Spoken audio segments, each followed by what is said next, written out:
यामुनार्यसुदाम्बोधिम् अवगाह्ययतामति आदाय भक्तियोगाख्यम्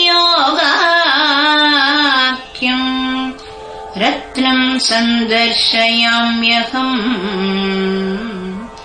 स्वाधीनत्रिविधचेतनाचेतनस्वरूप स्थितिप्रवृत्तिभेदम् क्लेशकर्माद्यशेषदोष संस्पृष्टम् स्वाभाविकानवधिकातिशय ज्ञानबलैश्वर्य वीर्यशक्तितेजः प्रभृति असङ्ख्येय कल्याणगुणगणौगमकार्णवम् परमपुरुषम् भगवन्तम् नारायणम् स्वामित्वेन सुहृत्वेन गुरुत्वेन च परिगृह्य ऐकान्तिकात्यन्तिक तत्पादाम्बुजद्वय परिचर्यैकमनोरथः तत्प्राप्त्यै च तत्पादाम्बुजद्वय प्रपत्तेः अन्यन्न मे कल्पकोटिसहस्रेणापि साधनमस्तीति मन्वानः तस्यैव भगवतो नारायणस्य अखिल सत्त्वदयैकसागरस्य अनालोचित गुणगण खण्डजनानुकूल अमर्यादशीलवतः स्वाभाविकानवधिकातिशय गुणवत्तया देवतिर्यम् मनुष्यादि अखिल जनहृदयानन्दनस्य आश्रितवात्सल्यैकजलदेहे भक्तजन संश्लेषैक भोगस्य नित्यज्ञानक्रियेश्वर्यादि भोगसामग्री समृद्धस्य महाविभूतेः श्रीमच्चरणारविन्दयुगलम् अनन्यात्मसञ्जीवनेन तद्गत सर्वभावेन शरणम् अनुव्रजेत ततश्च प्रत्यहम् आत्मोज्जीवनायैवम् अनुस्मरेत्। चतुर्दश भुवनात्मकमण्डम् दशगुणितोत्तरम् च वर्णसप्तकम् समस्तम् कार्यकारणजातमतीत्यवर्तमाने परमव्योमशब्दाभिधेये ब्रह्मादीनाम् वाङ्मनसा गोचरे श्रीमति वैकुण्ठे दिव्यलोके सनकविधिशिवादिपि अपि अचिन्त्य स्वाभावैश्वर्यैः नित्यसिद्धैः अनन्तैः भगवदानुकूल्यैकभोगैः दिव्यपुरुषैः महात्मभिः आपूरिते तेषामपि यत् परिमाणमियदैश्वर्यम् ईदृशस्वभावमिति परिच्छेत्तुमयोग्ये दिव्यावरणशतसहस्रावृते दिव्यकल्पकतरूपशोभिते दिव्योद्यानशतसहस्रकोटिभिरावृते अतिप्रमाणे दिव्यायतने कस्मिंश्चिद्विचित्र दिव्यरत्नमय दिव्यास्थानमण्डपे दिव्यरत्नस्तम्भ शतसहस्रकोटिभिः उपशोभिते दिव्यनानारत्नकृतस्थलविचित्रिते दिव्यालङ्कारालङ्कृते परितः पतितैः पतमानैः पादपस्तैश्च नानागन्धवर्णैः दिव्यपुष्पैः शोभमानैः दिव्यपुष्पवनैः उपशोभिते सङ्कीर्णपारिजातादिकल्पद्रुम उपशोभितैः असङ्कीर्णैश्च कैश्चित्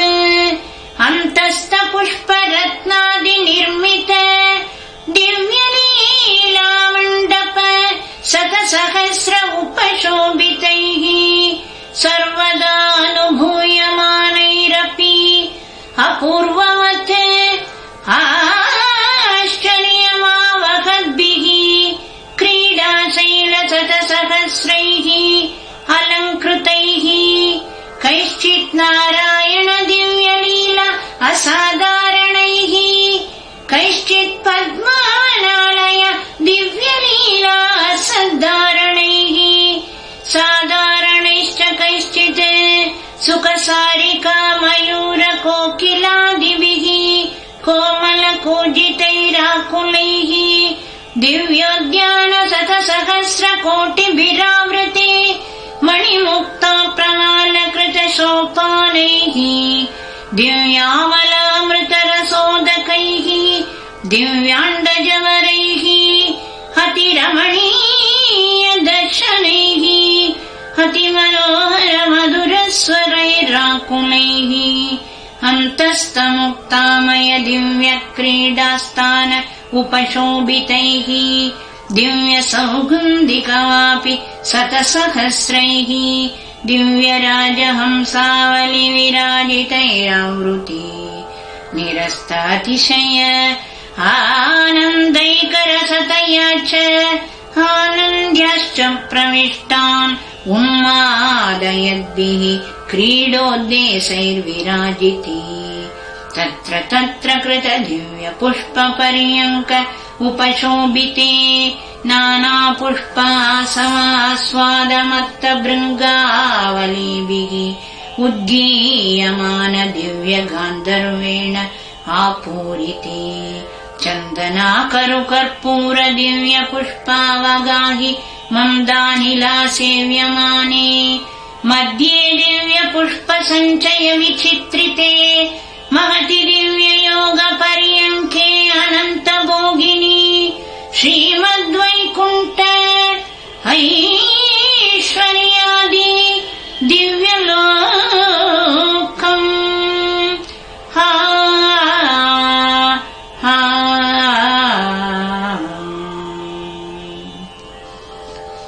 आत्मकान्त्या विश्वमप्याययन्त्या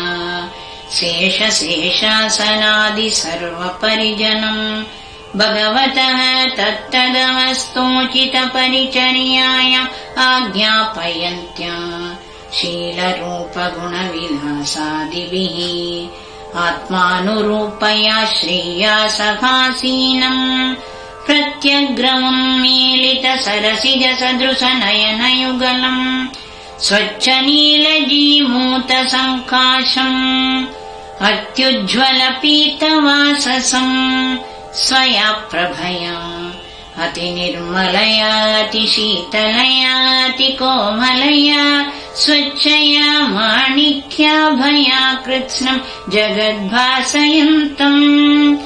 अचिन्त्य दिव्याद्भुत नित्ययौवनस्वभाव लावण्यमयामृतसागरम् अतिसौकुमार्यादीशत् प्रस्विन्नवत् अलक्ष्यमाणललाटपलक दिव्य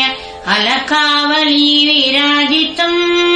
प्रबुद्धमुग्धाम्बुजचारुलोचनम् सविभ्रमभ्रूलतम् उज्ज्वलादरम् शुचिस्मितम् कोमलगण्डम् उन्नसम् उदग्रपीनांशविलम्बिकुण्डल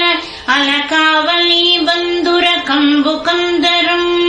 प्रियावतंस उत्पलकर्णभूषणश्रतालकाबन्ध विमर्दसंसिभिः चतुर्भिः आजानुविलम्ब्यविर्भुजैः विराजितम् अतिकोमल दिव्यरेकालङ्कृत आताम्रकरतलम् दिव्याङ्गुलीयकविराजितम् अतिकोमल दिव्यनकावली विराजितम् अनुरक्ताङ्गुलीभिः अलङ्कृतम् तत्क्षणमुन्मीलितपुण्डरीकसदृशचरणयुगलम् अतिमनोहर किरीटमकुटचूडावतंस मकरकुण्डलग्रैवेयक हारकेयूरकटक श्रीवत्सकौस्तुभमुक्ताधाम उदरबन्धन पीताम्बर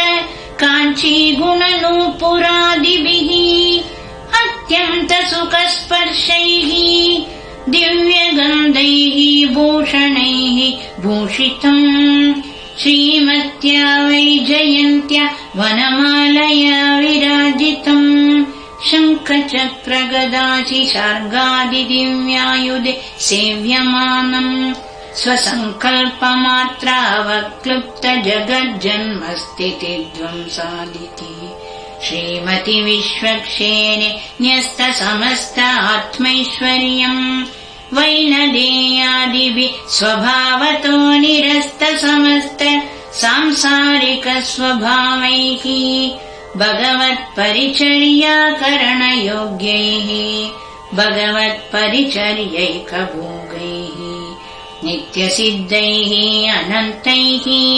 यथा योगम् सेव्यमानम्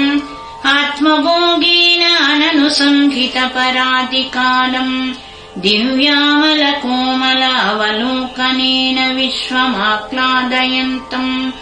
ईषदुन्मीलितमुखाम्बुज उदर विनिर्गतेन दिव्यानानारविन्दशोभाजनकेन दिव्यगाम्भीर्यौदार्य सौन्दर्यमाधुर्यादि अनवधिकगुणगणविभूषितेन अतिमनोहर दिव्यभावगर्भेण दिव्यलीलालापामृतेन अखिलजनहृदयान्तराणि आपूरयन्तम् भगवन्तम् नारायणम्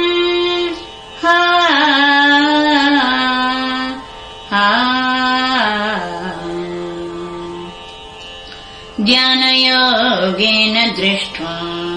ततो भगवतो नित्यस्वाम्यम् आत्मनो नित्यदास्यम् च यथावस्थितम् अनुसन्धाय कदाहम् भगवन्तम् नारायणम् मम कुलनाथ मम कुलदैवत मम कुलधन मम भोग्य मम मातर मम पितर मम सर्व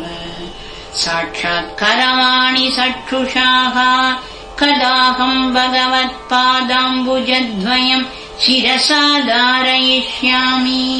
कदाहम् भगवत्पादाम्बुजद्वय परिचर्याकरणयोग्यः तदेकभोगः तत्पादौ परिचरिष्यामि कदाहम् भगवत्पादाम्बुजद्वय परिचर्याशया निरस्त समस्तेदर भोगाशः अपगत समस्त सांसारिक स्वभावः तत्पादाम्बुजद्वयम् प्रवेक्ष्यामि कदाहम् भगवत्पादाम्बुजद्वय परिचर्याकरणयोग्यः तदेकभोगः तत्पादौ परिचरिष्यामि कदामम् भगवान् स्वकीयया अतिशीतलया दृशावलोक्य स्निग्धगम्भीरमधुरया गिरा परिचर्यायामाज्ञापयिष्यतीति भगवत्परिचर्यायामाशाम् वर्धयित्वा तयैव आशया त्वत्प्रसाद उपबृंहितयम् भगवन्तमुपेत्य दूरादेव भगवन्तम् शेषभोगे श्रिया सहासीनम् वैनदेयादिभिः सेव्यमानम् समस्तपरिवाराय श्रीमते नारायणाय नमः इति प्रणम्य उत्थाय पुनः पुनः प्रणम्य अत्यन्तसाध्वसविनयावनतो भूत्वा भगवत्पारिषदगणनायकैः द्वारपालैः कृपया स्नेहगर्भया दृशावलोकितः सम्यगभिवन्दितैः स्थैरेवानुमतः भगवन्तमुपेत्य श्रीमतामूलमन्त्रेण भगवन् मामैकान्तिकात्यन्तिकपरिचर्याकरणाय परिगृह्णीष्व इति याचमानः प्रणम्य आत्मानम् भगवते निवेदयेत् ततो भगवता स्वयमेव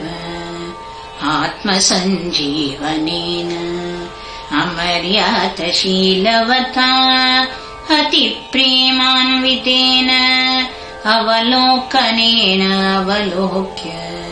सर्वदेश सर्वकाल सर्वावस्थोचित अत्यन्तशेषभावाय स्वीकृतः अनुज्ञातश्च अत्यन्तसाध्वसविनयावनतः किम् कुर्वाणः कृताञ्जलिपुटः भगवन्तमुपासीत ततश्चानुभूयमान भावविशेषः निरतिशयप्रीत्या अन्यत् किञ्चित् कर्तुम् द्रष्टुम् स्मर्तुम् असक्तः पुनरपि शेषभावमेव याचमानः भगवन्तमेव अविच्छिन्नश्रोतोरूपेण अवलोकनेन अवलोकयन्नासीत् ततो भगवता स्वयमेव आत्मसञ्जीवनेन अवलोकनेन अवलोक्य सस्मितमाहूय समस्तक्लेशापहम् निरतिशयसुखावहम् आत्मीयम् श्रीमत्पादारविन्दयुगलम् शिरसि कृतम् ध्यात्वा अमृतसागरान्तर्निमग्नः सर्वावयवः सुखमासीत लक्ष्मीपतिर्यतिपतिश्च दयैकदाम्नः योऽसौ पुरा समजनिष्ठ जगद्दितार्थम् प्राच्यम् प्रकाशयतु नः परमम् रहस्यम् संवादयेष शरणागति मन्त्रसारः इति श्रीवैकुण्ठगद्यम् समाप्तम्।